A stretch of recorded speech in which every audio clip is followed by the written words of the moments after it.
The anime begins with this girl, wearing a beautiful dress, descending from a carriage into this wonderful city. It seems she is heading to the Royal Academy. She approaches an old woman, seemingly exhausted, and takes her to her home. The girl with brown skin and bouncy hair treats her with some abilities, and the old woman feels much better. She thanks the girl's son for the kindness, but the brown-haired girl informs them that there's no need for thanks, as it took a long time, and she is still at level 1, providing free treatment. The son learns that the girl is heading to the Royal Academy, rushing to the students' dormitory. When she hears that the academy's gates close at 6 p.m., she hurries but arrives too late. The gates close right at 6, and she couldn't make it into the students' residence. When a man with glasses asks for her name in class, she introduces herself as Alicia, a first-year student. He tells her about the strict rules and suggests she spends the night anywhere she can and enters tomorrow. Alicia explains her financial constraints, and the boy realizes she's the commoner accepted that year. He informs her about a solution. There's a part of the eastern wall where students violate the curfew. Many enter and exit through there, but there's a slim chance Roki, the enforcer, will be there at this hour. Alicia is overjoyed and asks for the boy's name, and the student introduces himself as Oswald Grimsard. Her father is a minister in the cabinet. Alicia is very surprised because her father is a minister, but Ozo tells her that he doesn't like pretense. Therefore, she should address him by his name without any titles. She expresses her gratitude to Ozo for guiding her to the entrance and takes her bag, leaving the place. Finally, she arrives at the eastern side of the academy and sees the boy jumping from the wall. He informs her that he will help her enter and extends his hand to help her climb. While they are on their way, the red-haired boy introduces himself as William Harris, a new first-year student. His seniors in the dormitory sent him to buy drinks for the celebration welcoming the new students who enter the dormitory. William shares that his father is a general who trained him since childhood. Alicia is surprised and says, "Minister and general? Does that mean everyone here comes from extremely noble families?" As William turns to her, she stumbles, and despite Alicia's attempt to help, they both fall from above onto the students. She apologizes to the boy, named Ed, whom she accidentally fell on. Ed, with yellow hair and green eyes, introduces himself as Eden Falshin, the second prince of the kingdom of Falshin. Alicia is shocked because this academy enrolls only noble children. The scene shifts to the academy's director, who scolds them for causing a commotion. William is told that the drinks he brought will be confiscated, making him upset. He bows his head in disappointment. The director then speaks to Alicia, acknowledging her exceptional talent in using the power of light. She is the only commoner to receive a scholarship here, and she must remember it always and be cautious of her actions. The director, from his council, informs them that they will be assigned additional duties for a whole week as a punishment. Then he departs from the place, and the academy director speaks to himself, expressing his hope that Alicia is strong enough to save them from the great demon king. The scene shifts back to Alicia lying on her bed, feeling very sad for failing on her first day at the academy. In those moments, she hears a voice from outside shouting, "Intruder! Intruder! They must be eliminated." The scene transitions to the guards outside searching for the intruder in the school grounds. The boy instructs them to stay inside and close the windows completely. The scene shifts once again to Alicia, but at that moment, she hears a noise entering her room. She grabs a mop and watches the person as she strikes him on the head multiple times. However, he tells her to calm down as he is not a bad person, revealing his face. Alicia recognizes him as Eden, the person she fell on earlier. He explains that he was trying to investigate something and got caught when trying to sneak into the school building. Now, he cannot reveal the details, but he promises to tell her later. Suddenly, they hear a noise from outside, indicating that the security is still looking for the thief but hasn't found any trace of him. Eden looks through the window to observe them and tells Alicia that he cannot go out now, or he will be caught. He asks her to let him hide in her room for a little while. Alicia is shocked by his request but agrees to let him stay in her room. In the darkness, Eden and Alicia sit in silence. Eden breaks the silence, apologizing to Alicia for what happened.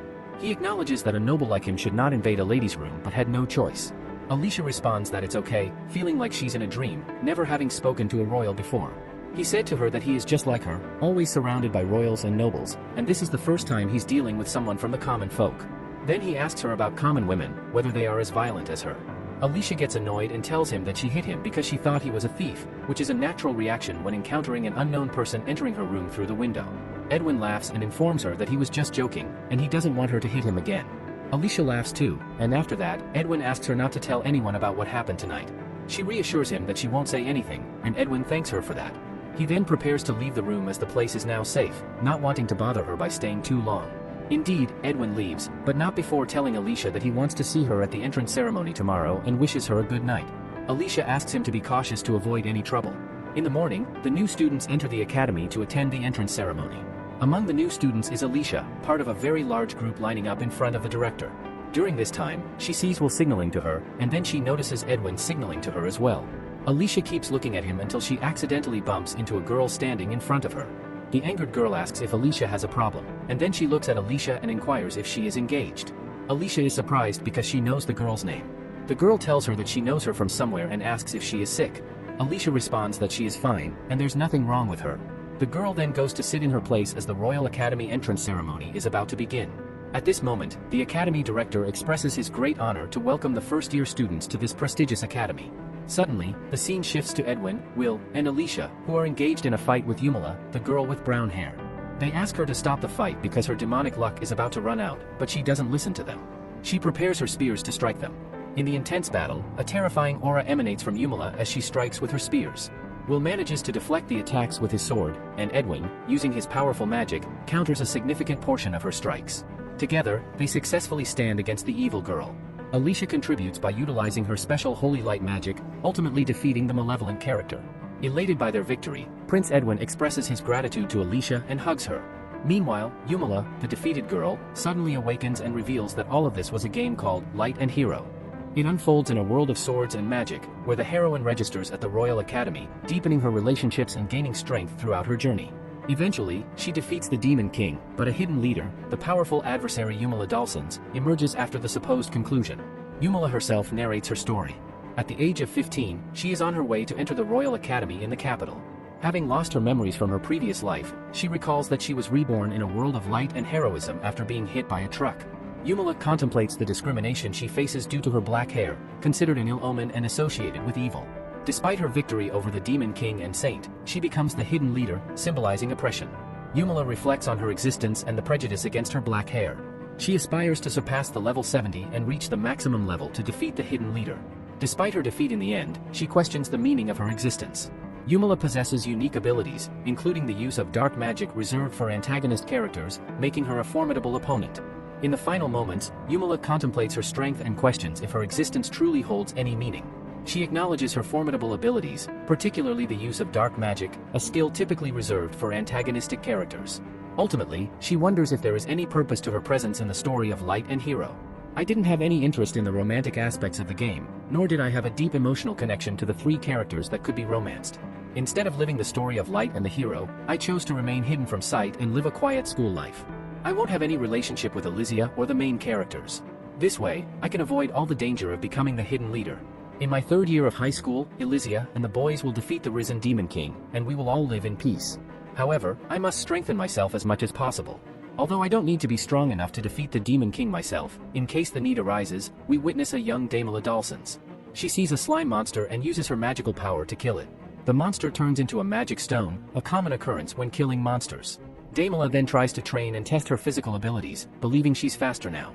She rejoices in her progress, sneaking out daily to train and earn money by collecting magic stones from monsters. With the acquired funds, she buys various tools, starting with the growth necklace, a protective amulet that rapidly boosts her level. She enters the Demas, thinking she can handle it alone. She confidently says she can renew her magic arm when necessary. Monsters appear, and she defeats them all, collecting jewels from them. Eventually, she acquires the Summoner's Flute, a device to summon monsters. She continues battling monsters day by day, effectively leveling up. She faced the same Demas countless times from start to finish, hoping to continue raising her level once she starts this school. Then Damala says, I want to be able to continue leveling up once I start school. She descends from the carriage in front of the school and stands before it, amazed that the building looks exactly like in the game. Afterward, she reads a message from her father, urging her to attend the Royal Academy. He emphasizes mingling with noble children and securing a husband among them, ensuring her inheritance. Damala overhears a school employee announcing the closing of the main gate at 6 p.m. to comply with the rules. Speaking to herself, Damala notes that everything is unfolding just like in the game of Light and the hero. Alicia appears, conversing with a boy, advising her to avoid getting involved with the four individuals, considering it the key to a peaceful life. The boy mentions that the entrance ceremony is about to begin. In a separate scene, Alicia places her hands on a sphere, and the teacher informs her that she's in level 1, instructing her to work hard from now on. William eagerly awaits his level evaluation. Alicia hopes she's in level 5, thinking it won't be enough to defeat the leader character. It's Damala's turn, and the director reassures her not to worry. If she started at level 1, she'll be in level 99. Everyone is astonished, and Damala talks to herself, bidding farewell to her peaceful life. And with that, our episode concludes. How was the video? We hope it was good. If so, please check these videos. Also, please comment down your thoughts and your suggestions for future videos. If you haven't already, please consider subscribing now to show the support to our channel. We hope to see you soon with another video right in this channel. Have a nice day.